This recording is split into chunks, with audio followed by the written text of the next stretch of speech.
Então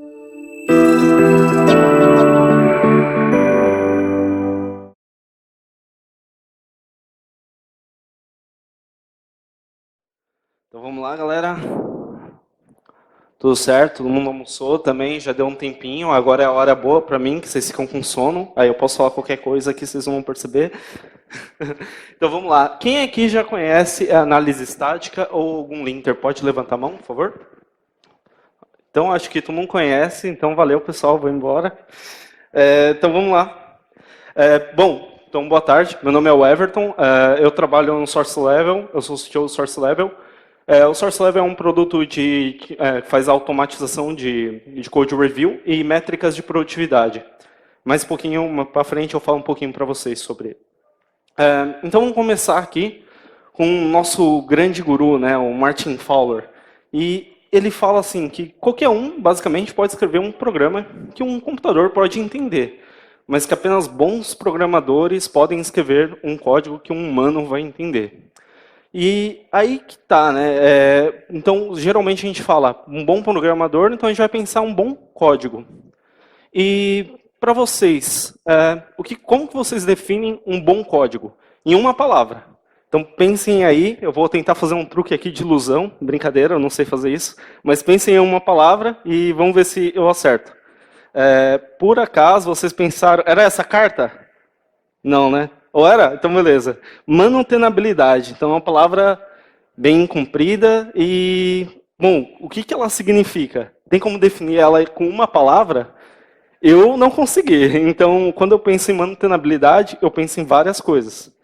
E tem eficiência no meio, mas qual que será que é a primeira coisa que vem em mente, né?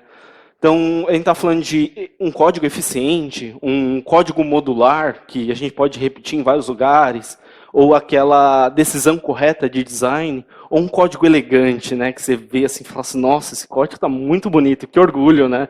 E é raro, né, às vezes acontecer isso, ou não. Então, poxa, é legal que aconteça sempre, né, todo dia. Mas a gente sabe que não é bem assim. Às vezes tem que fazer aquela POC, né? Então, tem um livro que eu gosto bastante, do Steve McConnell, o Code Complete. Quem aqui já leu o Code Complete? Ou já ouviu falar? Então acho que vai ser legal. Então vamos lá. E o Steve McConnell ele fala, você escreve um código legível porque ele ajuda outras pessoas a lerem o seu código. Então, quando a gente está falando sobre escrever um código, não é muito bem só para o compilador entender, para o interpretador entender. A gente está falando também do quê? A gente está falando de pessoas lerem o seu código. O código é escrito para ser lido. E lido também por outras pessoas. Então, a gente está falando de quão compreensível ele é, o quão revisável. Então, é fácil de revisar aquele pedaço de código, aquele PR lá com 200 arquivos, 5.000 linhas de código, quem nunca, né? Às vezes vendorizou ali um arquivo JavaScript ali que não foi nem modificado e falou, não, assim é melhor, todo mundo vai revisar. Aí o pessoal só marca aquele arquivo como visualizado, né? E esconde ali no PR e está tudo certo. E error rate, né? A gente está falando, error rate, pô, você está falando de código legível por outras pessoas, você está falando de uma taxa de erro. Como assim taxa de erro? Tem que ser taxa zero, né? A gente não quer nenhuma taxa de erro no nosso código. Só que a gente sabe que também não é verdade, que a gente não tem como implementar todos os comportamentos, todos os cenários do mundo. Então imagina uma calculadora. Nem a calculadora vai aceitar somar uma string com um número. Então ela não vai saber fazer isso. Isso está fora ali da premissa. E a gente sabe que isso é normal. Que em alguns cenários a gente não quer implementar tudo o que é possível. Então existe sim uma taxa de erros e se for algo que não foi previsto, é aquele negócio. A gente vai rastrear, vai tentar entender o comportamento, reproduzir, implementar um teste, que todo mundo aqui implementa teste, né? E depois a gente resolve, né? E aí, beleza. E debugging. Existe um movimento que o pessoal fala assim, pô, eu sou contra o debugging, esse negócio de debugging aí não é para mim. A gente tem que debugar com teste, escreve ali o cenário, mostra que cai naquele caso. Ou, poxa, mas querendo ou não, é uma maneira de você debugar o código, né? Ou quem preferir ali colocar um Gore, quem que já usou o Gore para debugar código? Ninguém? Então uma dica aí para todo mundo. O package Gore, você coloca ali um breakpoint no seu código Go, compila, ele vai parar lá e você pode brincar, fazer um pouco de eval ali do seu código. É Gore igual sangue. E aí a gente tem modificabilidade, que é quão fácil é modificar aquele código, né? Então, é uma implementação simples, é um código super complexo, que não tem cobertura nenhuma. E a gente fala também de tempo de desenvolvimento, porque nosso tempo de desenvolvimento não é infinito, né? Para ficar ali o tempo todo trabalhando naquela feature que tanta gente gosta, ou então aquele sentimento que você passa uma semana trabalhando naquela US ou naquela task e fala, poxa, eu estou travado aqui, eu não consigo sair dessa. Então a gente sabe que também tem a pressão de desenvolvimento, que a gente quer entregar o quanto antes, e a gente sabe que não vai ter o tempo todo para ficar trabalhando uma funcionalidade. Então como que a gente alinha tudo isso, né?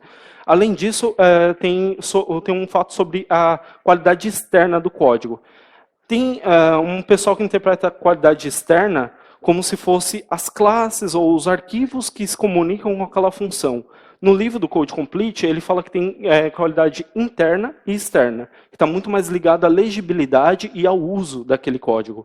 Mas também é um ponto para ser considerado, né? Como que você acessa aquele código? Imagina que tem um arquivo ali que está super bem testado, com todos os cenários, mas para chegar até ele, aí não tem nada, não tem zero cobertura, o código está super feio, né? Então não tem nada ali como entender. Vamos só abrir esse Taurine aqui para não dormir. Isso aqui já estava apagando aqui o monitor. Beleza. Então, vamos lá. Então, tem vários fatores que o Steve McConnell cita para a gente entender como contemplar todos esses fatores, né? Então, eu quero destrinchar um a um. Simplicidade. Quando a gente fala de simplicidade, é simplesmente não fazer aquilo que a gente pode fazer em 5 linhas, fazer em 10 linhas. Então, se a gente tem mais ruído no código, quanto mais linhas a gente escreve, é mais uma probabilidade de introduzir algum bug e também é uma regra de negócio ou uma certa complexidade também para passar até para o pessoal que está lendo esse código. Então, se a gente pode reduzir ou fazer isso em menos, por que não? Sempre em mente também de não otimizar ao máximo, pensando, isso aqui vai ser só orientado a desempenho. Não, a gente está falando sobre não adicionar mais linhas que o necessário. Sempre tentando passar o contexto do que a gente está fazendo. Legibilidade. Legibilidade, a gente está falando de comentários, convenções, nomenclaturas, e isso se aplica bastante no Go, principalmente por conta da nomenclatura. Por exemplo, estou ali num channel, eu vou abreviar, não vou abreviar o nome da variável? Qual que é o nome padrão de variável que eu vou usar? Então, existem algumas convenções que a linguagem traz isso para você. E se você não tiver esse tipo de conhecimento ou consideração, você vai acabar movendo ou nomeando algumas coisas que não estão dentro do que todo mundo está codificando. E quanto mais irregularidade na sua codebase, mais difícil é para você deixar aquela impressão de que uma única pessoa codificou e que a manutenção vai ser algo simples, né, de ser feito. Modularidade. Modularidade, a gente está falando sobre reusabilidade de código. É pegar aquele código, não sempre você vai querer otimizar tudo, mas você vai querer reutilizar quando possível. Então, até porque eu tenho um custo de eu desenvolver um componente que é reutilizável.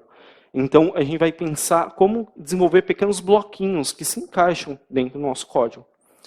E layering. Layering, acho que é um tópico que eu vejo pouquíssimas pessoas falando sobre, mas seria um respeito aos limites da tecnologia, ou do framework, ou da ferramenta que você está utilizando. Então imagina, aqui eu estou utilizando uma linguagem, essa linguagem em muitos casos está sendo utilizada dentro de um container. Então imagina que eu estou resolvendo lá em uma aplicação um processamento de arquivo, e eu quero escrever tudo isso no file system. Mas a gente sabe que, muitas vezes, quando eu estou rodando um código em container, eu vou ter uma certa limitação de disco. Então, talvez não faça muito sentido eu ficar escrevendo o arquivo todo. Talvez seria melhor escrever ele em batches ou em pedaços ali menores, só para poder fazer aquela otimização ou aquele processamento. Então, é uma atenção a essas camadas. Então, pode ser do sistema operacional, pode ser do framework, ou de qualquer outra tecnologia ou package que você está desenvolvendo. Então, entender aonde que acaba e onde que termina determinado ponto.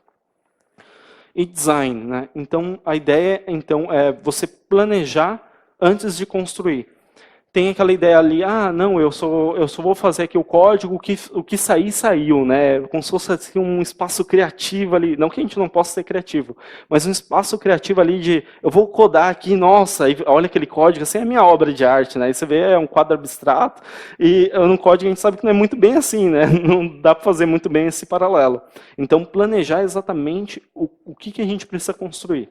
E isso também vem com a eficiência. Então, você resolver aquele problema de maneira eficiente, alocando menos memória, ou você fechando conexões quando deve fechar, usando pool de conexões. Então, ele está falando de respeitar essas condições, né? Não só usar os recursos como se fossem ali infinitos. E elegância, né? Elegância acho que é o que a gente mais gosta, que é aquele sentimento de quem olha para aquele código, a gente se sente orgulhoso de ter feito, a gente sabe ali que está resolvendo aquele problema com a solução adequada e fala, nossa, isso aqui é uma obra de arte, né? Então ninguém mexe, todo mundo deixa assim. Então a gente sabe também é sempre uma luta, né? Para conseguir e quando consegue a gente quer preservar. E clareza. Clareza tem um ponto ali que às vezes a galera ignora, né, e tal. E imagina que eu tenho um determinado problema. Eu preciso resolver ele de algum jeito.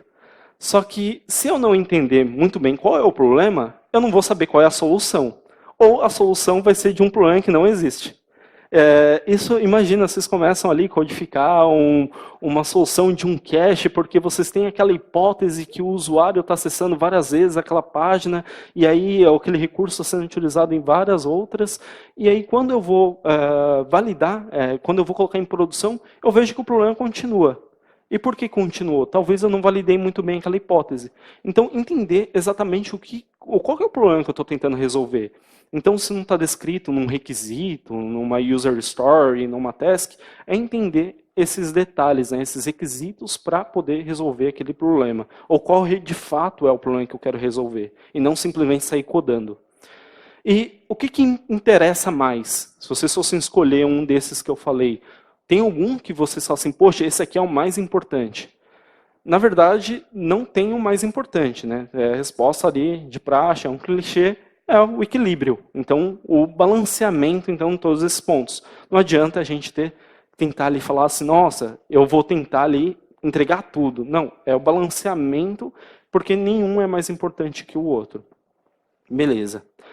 E como que eu atinjo, né? Como que eu atinjo todos esses pontos? Existem vários caminhos e algumas coisas, alguns pontos, você vai conseguir atingir com linters. Então, por isso que eu queria falar então para vocês de análise estática e linter. Então, um meio para a gente trazer um pouco mais desses pontos para o nosso código. E o que é um linter, né? Então, um linter vai ser uma ferramenta que vai analisar o código de maneira estática, não necessariamente ele vai precisar compilar aquele código, ele vai analisar um bytecode, por exemplo, para encontrar erros de programação, potenciais bugs, complexidade de código, erros de estilo e até coisas que até talvez o compilador poderia não pegar baseado em heurística, por exemplo. E antes de falar de linter, é interessante falar um pouquinho de lexer e parser. Quem aqui está familiarizado com o conceito de lexer e parser? Legal, algumas pessoas só. Então, um lexer, basicamente, ele vai entender aquele código e transformar cada keyword, cada statement, cada chamada em tokens. Então, o token ele é a unidade mínima dentro do lexer para entender, para fazer essa conversão do código que você está escrevendo. E o parser ele vai pegar esse token que foi produzido pelo lexer e ele vai tentar determinar se aquele segmento, se aquele statement pode ser um problema ou não, se ele está semanticamente correto. Certo? E dentro do Standard Library do Go, existe uma maneira então de você utilizar o próprio lexer e o parser. Até porque se não fosse isso, ele não ia conseguir passar por compilador. Porque existe uma diferença entre o código que a gente escreve e o código que o compilador entende. E para isso a gente vai ter os principais packages, vão ser o scanner, o parser e o AST. O scanner, basicamente, ele vai permitir que a gente pegue o código que a gente está escrevendo, um código Go, e vai transformar num código tokenizável, né? Porque hoje a gente consegue fazer isso até através do package do parser. E AST, o AST, ele está para Abstract Syntax Tree. Então, uma sintaxe abstrata, uma árvore sintaxe abstrata de sintaxe. E, basicamente, o que ele vai fazer? Seria, então, essa estrutura então, da abstração que a gente pensa da linguagem. Então, vamos pensar aqui num código bem simples. O mais simples possível, package main. Então, func main, e eu tenho um print hello world. Mais simples que isso, impossível. Então, se eu fizesse... Todo mundo consegue enxergar o código aí no fundo? Sim? Então, beleza. Então, a gente tem aqui só o import então, do package, do AST, do parser e do token. E ali na linha 13, não sei se aqui tem... não sei se eu vou conseguir mirar. Opa! Por aqui, mais ou menos. A gente tem um código então, que está pegando um source code na linha 10, que aqui eu estou colocando nessas aspas simples, que na verdade no backticks. Eu vou mostrar o código. Esse código que está entre backticks, na verdade, é aquele código do Hello World que eu mostrei para vocês.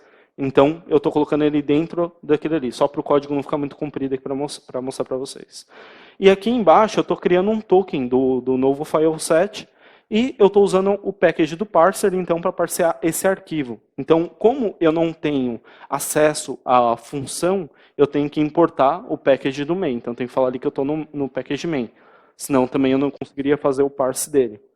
Porque ele espera um file name, né, um path. E aí esse parser vai me imprimir, vai me retornar então a estrutura, um arquivo da própria ST, então do Go. E esse código, então, depois eu vou ter um trecho mais ou menos assim. Deixa eu ver se eu até mostro para vocês. Imagina que eu tenho um arquivo aqui, que é aquele próprio arquivo de AST. Então, acho que vai ficar até mais fácil de aumentar a fonte. Então, tá bom esse tamanho de fonte? Beleza. Então, aqui a gente tem esses imports, então, do próprio AST, do parser, do token.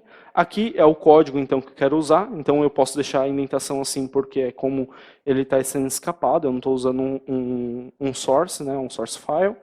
E aqui, então, estou criando o meu file set. E depois, com o parser, eu vou chamar o parser file, passando um file set, e então o source que está dentro ali que é o nosso hello world. Se não tiver nenhum erro, se tiver algum erro, então eu vou dar o panic, só para estourar aqui o programa. Caso contrário, eu vou imprimir então a ST que o Go está entendendo. Então, se eu tentar executar esse código aqui, com o próprio Go Run, ele vai mostrar aqui para a gente nessa estrutura. Então, vamos tentar entender um pouquinho como está esse arquivo. Esse output aqui é o que o próprio Go imprime. Deixa eu deixar um pouquinho maior. Então, beleza. E aqui ele está me falando qual que é o package, qual que é a linha, qual que é a coluna. E aí ele está falando que tem uma indentação e são vários elementos. E uma declaração. Então ele está falando aqui que tem um objeto main, uma função main, e aí ele vai falar também qual que é a posição que isso acontece. Então ele está tentando transcrever aquele código Go para essa abstração então da sintaxe. E então aqui eu consigo entender exatamente quando que abre, quando que fecha um campo. Aí a gente vai ter aqui uma chamada de uma expressão. Qual que é a expressão que ele está chamando? O print line. E aí o que ele está recebendo como parâmetro? Então ele está falando aqui, ó, os args, quem tem? Eu tenho um parâmetro, que só tem o 0 aqui. E aí onde que está o valor? O valor está nessa coluna aqui, na coluna 10 da linha 4. E qual que é o tipo dele? Ele é uma string. Qual que é o valor? O hello world. Então eu vou ter aqui, tem algum ponto e vírgula, tem alguns dois pontos, então eu vou dar esses indicadores. E aqui está falando que está fechando, então, aquele statement. E aí eu tenho um outro escopo, que é o meu próprio objeto. E aí ele está falando até coisas que não foram resolvidas. Então aqui eu tenho todo um detalhamento de como que a ST está chegando para mim. Beleza. Então aqui na frente são esses mesmos códigos que eu mostrei para vocês, só está um pouco quebrado. E existe um conceito de homoiconicidade. Quem que já conhece esse conceito? Legal. Só uma, duas pessoas. Então, esse código aqui da direita é um código closure. E acho que ele é o melhor exemplo ali para a gente poder ser Lisp também. Acho que ficaria bem fácil. E qual que é a explicação? O código que a gente escreve, nós como desenvolvedores escrevemos, é o mesmo que o compilador entende. Então, o código é o dado, é a AST, e o dado é o código. Não existe um meio termo entre ele, eu não preciso converter para outro formato. Então, o Scheme, ou o Lisp, o Clojure e tudo mais. Então, já o Go, sem pegar outras linguagens, Go, Ruby, Elixir, eles são homoicônicos? Não. Porque o que a gente escreve não é o que o compilador ou o interpretador vai entender. Ele precisa fazer um processamento para gerar isso. E aí, então, a gente volta a falar de linters. Então, o linter, o que ele vai fazer? Ele vai olhar a AST, essa estrutura, então, que a gente viu. Então, tudo que vocês virem de linter, ou exceto ferramentas de gradual typing, eles estão orientados a entender essa estrutura de informação. E aí eu vou mostrar para vocês, então, algumas categorias principais dos principais linters de Go. O primeiro, então, que a gente vai ter vai ser o próprio Go Format, que já vem na linguagem e que é um must-have para todos os projetos, porque ele garante um padrão, então, das convenções de nomenclatura e de estilos. A gente tem o Go Imports, que ele é adicional para o Go Format, mas ele também checa por imports que não estão sendo utilizados. E o unindent, que são indentações desnecessárias naquele meu código. E o Go Format, ele tem uma flagzinha que eu vejo pouquinhas pessoas utilizando, que é o "-s", que é o Simplify.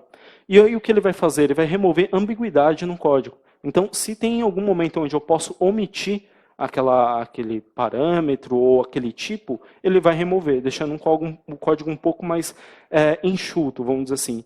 Aí tem uma questão do próprio time, né? Se o time gosta desse tipo de setup. Eu, pessoalmente, gosto das coisas mais explícitas, né? Então, até para a gente entender um pouco mais do comportamento que está sendo feito ali e até para novas pessoas que estiverem entrando no time ou fazendo a transição de linguagem, entendam exatamente o que está se passando naquele código. Mas que futuramente é que nem você fazer um if true, else, uma coisa ali que você poderia remover em algum determinado momento. Então, tem algumas linhas ali onde eu descarto, no for, por exemplo, um dos parâmetros, e aí simplesmente com o comandinho simplify ele vai remover esse discard. Ou no for, que tem uma atribuição, ele simplesmente ignora o erro que poderia dar. Eu tenho no Go Imports, a execução seria mais ou menos assim, eu passo Go Imports "-l", que seria o location, ponto é o diretório que eu estou, barra ponto ponto são subdiretórios, então estou garantindo que ele rode de maneira recursiva. E aí o interessante dele é que ele vai rodar inclusive para os packages que eu estou utilizando. Então tem um package que eu estou usando, que é o do cron, do Robfig, então, então ele está falando que o arquivo doc.go não está sendo utilizado nesse caso. E aí, em tempo de compilação, se eu quisesse fazer alguma otimização, poderia até remover esse arquivo, ou então ele abrir um PR, talvez até removendo, ou entender exatamente porque um arquivo de doc está ali. Tem categoria também de Code Complexity. Quem aqui já conhece ABC Metrics? Legal, então dá para falar também. Acho que está sendo bom que estou trazendo algumas coisas novas. Então, vamos lá. ABC Metrics é uma das maneiras de a gente entender um pouco como que o código foi implementado, ou como que ele foi construído. Vou explicar um pouquinho mais para frente. E o Go Cycle, ele vai medir a complexidade ciclomática, que apesar da palavra ser um pouco intimidadora, é nada mais quantos caminhos o código pode ter. Quanto maior o score. Quanto maior o seu score, pior para você, porque você vai ter que percorrer mentalmente esses caminhos. E isso, o mapa mental também vai aumentar conforme você tentar entender o que o seu código está fazendo. E a gente tem o splint, né, que ele vai procurar funções que são muito longas e tem muitos parâmetros como os resultados. Então, o ABC Metrics, mais ou menos como que funciona o score?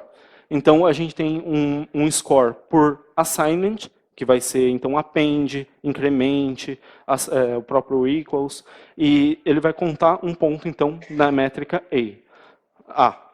E aí a gente tem um B, do branch, que vai contar todas as chamadas de funções. E o C, de condition, que vão ser os condicionais encontrados no seu código. If, else, maior, menor, maior que, diferente, igual, e tudo mais. E aí, quando eu rodo o ABC Go, as métricas ABC não são exclusivas do Go. Aí no package ABC Go você consegue usar essas métricas ABC. Então eu passo um path, então eu passei aqui todo o meu arquivo, toda a minha pastinha, que só tem o main e o main test. E aí eu tenho uma chamada ali do test something, e o test something ele tem um score de 9. E a gente vê que não tem nenhuma pontuação de assignment nela, mas entende branch, né? Entende tem chamada de função. Porque geralmente num teste a gente está fazendo muita assertion, está fazendo chamada de função. E em alguns casos você pode ter assignment, mas geralmente para fazer a própria assertion. E eu não tenho nenhum condicional. Já na linha, no arquivo main.go, na linha 54, eu tenho bastante branch, ou seja, eu tenho muita chamada de função. Isso ajuda a gente a entender como que está implementado o nosso código. É uma métrica que eu colocaria, por exemplo, no monitor ou no indicador para ser seguida? Não, não é. É uma métrica para o desenvolvedor ter um pouco mais de familiaridade com o código que ele está interagindo. E aí eu tenho a categoria de Style e Pattern Checking.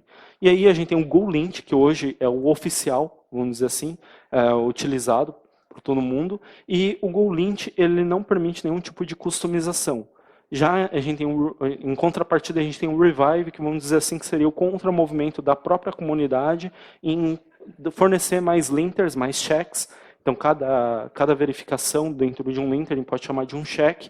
E ele permite que os próprios desenvolvedores codifiquem e tunem os seus arquivos então de configuração para cada linter, ou para cada check. E a gente tem o Go Name Check, que vai garantir que a gente está mantendo as nomenclaturas, né, as convenções de nomenclatura. Por exemplo, quando eu estou usando um service, tem que ter uma função service, não sei o quê. Então, vocês poderiam digitar como que isso funcionaria dentro da codebase de vocês. E o Triple L, né, o LLL, que é Line Length Linter. Então, ele só vai garantir a quantidade de colunas em uma linha, para saber que você não está extrapolando em determinado momento. E, então, vamos lá, um exemplo com um GoLint. Isso aqui é também, de novo, só o exemplo mais simples. Então, eu tenho um if-else. Então, se eu não quero cair no if, ele logo vai cair no else. Se eu rodar o GoLint, ele vai falar, tira esse else, porque se você não cair no if, você vai fazer o return de qualquer maneira. Então, acaba sendo um código ali que você pode remover. Ele sempre vai nessa linha, a gente dá algum conselho de como melhorar aquele código. Já o Revive, ele já tem algumas diferenças. Ele vai te dar um arquivo toml para você modificar, ele vai permitir você desativar ou ativar determinada regra. Você pode usar o nome de rule ou de check, quando você está se referindo a tunar ou algum linter. E aí você pode especificar um arquivo inteiro ou um range de arquivos. No GoLint tem até essa feature, mas apenas para um arquivo inteiro. Ele não vai ter para um range de linhas. E é bacana que ele também provê vários formatadores. Então, os outputs que tem do Revive são customizáveis. Então, você pode implementar basicamente da maneira que você quiser. Legal? E o Revive também tem uma configuração que você pode... esqueci de mencionar, o etcd e o Grafana usam o Revive. Então, ali acho que é uma boa referência, até se vocês precisarem buscar algum arquivo base de config, até para poder tunar o de vocês, é uma boa referência. E se vocês quiserem customizar um arquivo da própria Codebase, vocês podem passar o revive-config, passa o config toml, que vocês querem usar, especifica o formatter, que ele tem vários suportados, e passa o caminho do package, né, do próprio revive. Então, um arquivo, todo mundo consegue enxergar aí no fundo também? Beleza? Então, aí, num arquivo de config, seria mais ou menos assim. Então, eu tenho aqui o meu ignore generator de header. Deixa eu aumentar até um pouquinho. Então, aqui eu consigo até falar qual que é o default warning que eu quero ter, né? Então, eu quero ter a mensagem default, né? Quando tiver algum warning, a confiança do código, que então vai ser quando os erros estão menos com 0.8, que é um índice de confiança que o Revive permite você configurar, aí ele vai te gerar algum warning ou falhar em algum motivo, alguma condição. Aí pode ser até o exit que você vai ter. E você consegue até especificar a quantidade de complexidade ciclomática. Então, tudo isso é tunável. Já no GoLint, não. Você tem que usar o que está especificado lá. E se você quiser customizar, você tem que forcar o repositório, faz sua implementação no arquivo de lint, que é um arquivo de 800 linhas, e compila e sai usando o seu. E aí eu não recomendo muito.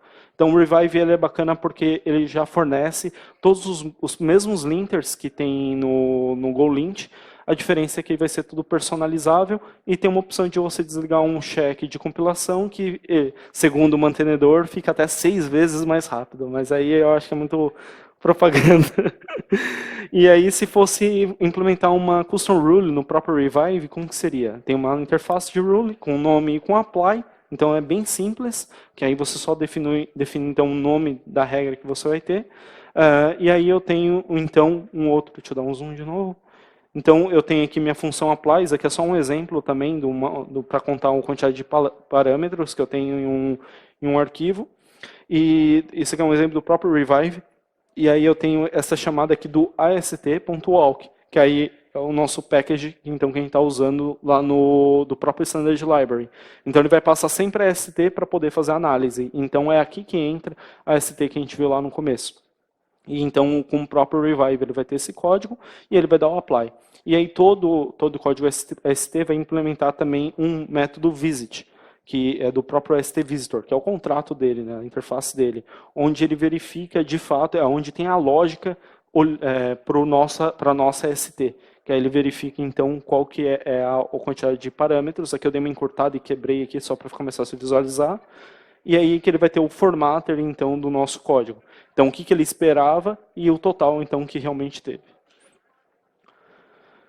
E, então, ele tem categoria também de bugs. Então, tem o GoVet, que basicamente ele vai verificar a exatidão do seu código, também baseado em heurística, e ele pode até pegar erros potenciais no seu compilador. Não significa que tudo que ele reportar está certo, mas que você pode ser um indício de uma coisa que você, como desenvolvedor, pode verificar.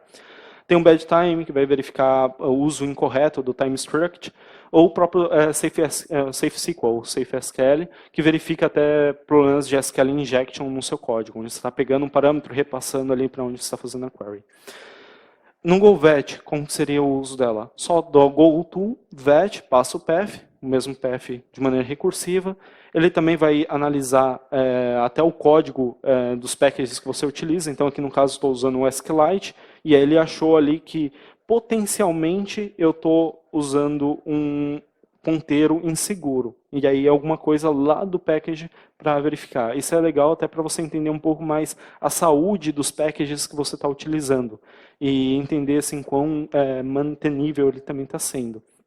E aqui eu tenho um warning do SprintF, que está falando, olha, você está imprimindo aqui um status code, mas status code é int, você está usando porcentagem S para dentro do SprintF. Então, não é o certo. Beleza? E o que mais? O que um linter pode fazer? Você pode usar o linter para fazer verificações de performance, verificar código que não está sendo utilizado, reports, então gerar algum tipo de PDF ou algum output ali mais personalizado para você, verificar packages que estão desatualizados lá no seu arquivo de lock, verificar código sem nenhum tipo de cobertura, sem nenhum tipo de teste, detector de Magic Number. Magic Number são aqueles números largados nas nossas codebases que não tem nenhum tipo de significado. Ou tem aqui lá, é 20, mas é 20 o quê? São, sei lá, o máximo timeout em segundos, então você vai especificar exatamente isso. E onde eu devo começar? A minha recomendação é, primeiro, rode o GoLint, para você ter esse primeiro approach então, com o código. Entender exatamente o que a sua codebase está fazendo. E aí você vai ter vários warnings, e não necessariamente porque deu um monte de warning, tudo é relevante. Baseado no seu time, se vocês decidirem usar o Revive, vocês vão tunar e entrar num consenso ali para manter aquele projeto. Bom, foi meio rápido, mas é isso aí. A gente então falando Source Level também suporta Go, PHP, Ruby, Elixir, Clojure, tem um cupom de desconto se vocês quiserem testar. E eu também queria saber quais enters vocês estão usando, se quiserem conversar ou tiver alguma dúvida, é isso aí.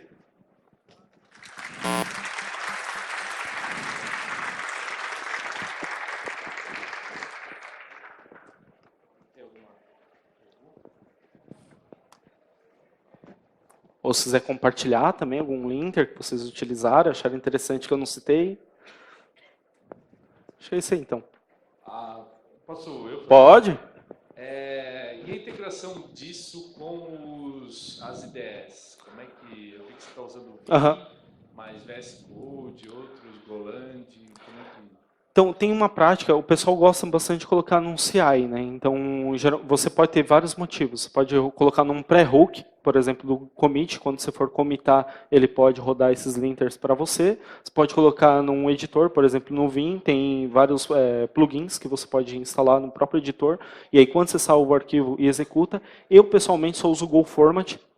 Quando eu salvo um arquivo, automaticamente já roda o GoFormat para garantir que pelo menos o code style da minha codebase está sendo mantido. E quando eu vou commitar, eu não uso mais nenhum linter, aí eu substituo pelo produto que eu trabalho, porque ele faz uma métrica para mim, um acompanhamento de quantas issues que eu estou introduzindo conforme eu vou commitando, abrindo um PR. Mas se eu não tenho uma ferramenta como essa, eu recomendo vocês darem uma olhada para adicionar também no CI.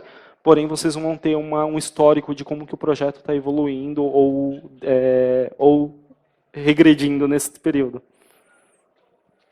Tem uma pergunta. Alguns linters você configura para ele alterar o teu código, né?